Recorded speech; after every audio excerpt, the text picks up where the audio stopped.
Mes amis, le vrai courage n'est pas un éclair qui illumine le ciel une seule fois. C'est une flamme intérieure, entretenue jour après jour, même lorsque le vent de la peur souffle fort. La peur, elle est là, tapie dans l'ombre, prête à nous murmurer « Et si tu échoues? Et si tu perds? Et si tu souffres ?» Mais le stoïcien ne fuit pas. Il la regarde droit dans les yeux et dit « Tu peux marcher à mes côtés, mais tu ne tiendras pas les rênes de ma vie. » 1. Comprendre la peur. La peur est une réaction naturelle, inscrite dans notre chair depuis des millénaires. Elle a sauvé nos ancêtres des prédateurs, des guerres, des famines. Mais aujourd'hui, ce ne sont plus les tigres qui nous guettent, ce sont nos propres pensées. Nous avons déplacé le danger à l'intérieur de nous. Nous craignons le jugement, l'échec, le regard des autres, la perte de ce que nous aimons. Sénèque disait « La peur est souvent un mensonge bien raconté. Elle grossit les risques, elle minimise nos forces, elle nous fait oublier que nous avons déjà survécu à tant d'épreuves. » La comprendre, c'est voir qu'elle n'est pas un mur infranchissable, mais un voile que l'on peut traverser. 2. Avancer malgré la peur. Le courage n'est pas l'absence de peur, c'est l'action malgré la peur. C'est marcher dans la tempête, même lorsque chaque pas semble incertain. C'est tendre la main, même quand on craint le rejet. C'est dire la vérité, même quand le mensonge serait plus confortable. Les stoïciens nous rappellent, nous ne contrôlons pas les événements, mais nous contrôlons notre réponse. Et chaque fois que nous choisissons d'agir malgré la peur, nous gravons dans notre esprit une preuve. Je suis capable.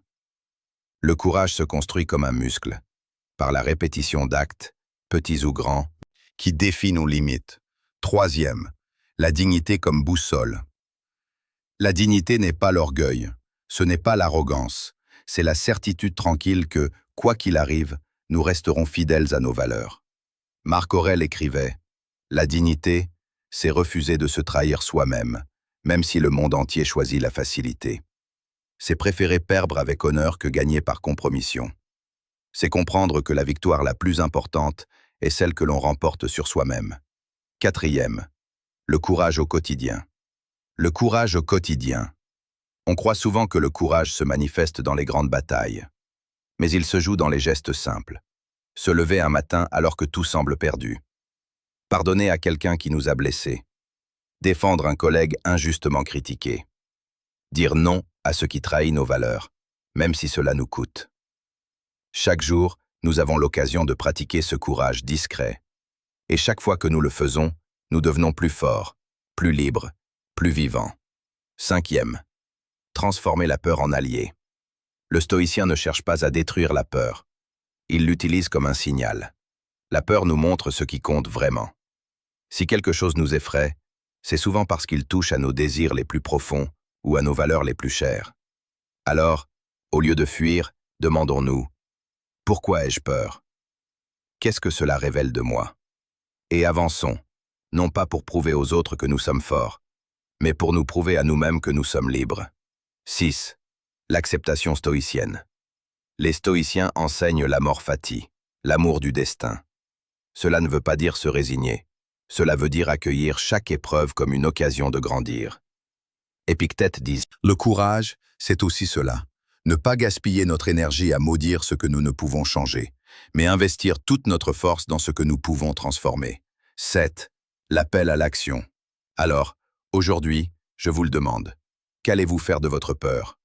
Allez-vous la laisser vous paralyser ou allez-vous la transformer en moteur? Le monde n'a pas besoin de plus de cynisme. Il n'a pas besoin de plus de spectateurs. Il a besoin d'hommes et de femmes qui avancent, même quand leurs mains tremblent, qui parlent, même quand leur voix vacille, qui se tiennent debout, même quand tout autour d'eux s'effondre. 8. Le serment du courage. Mes amis, le vrai courage n'est pas un éclat passager. C'est une discipline. C'est un choix répété, jour après jour. C'est la décision de vivre avec dignité, quoi qu'il arrive. Alors, faites ce serment avec moi.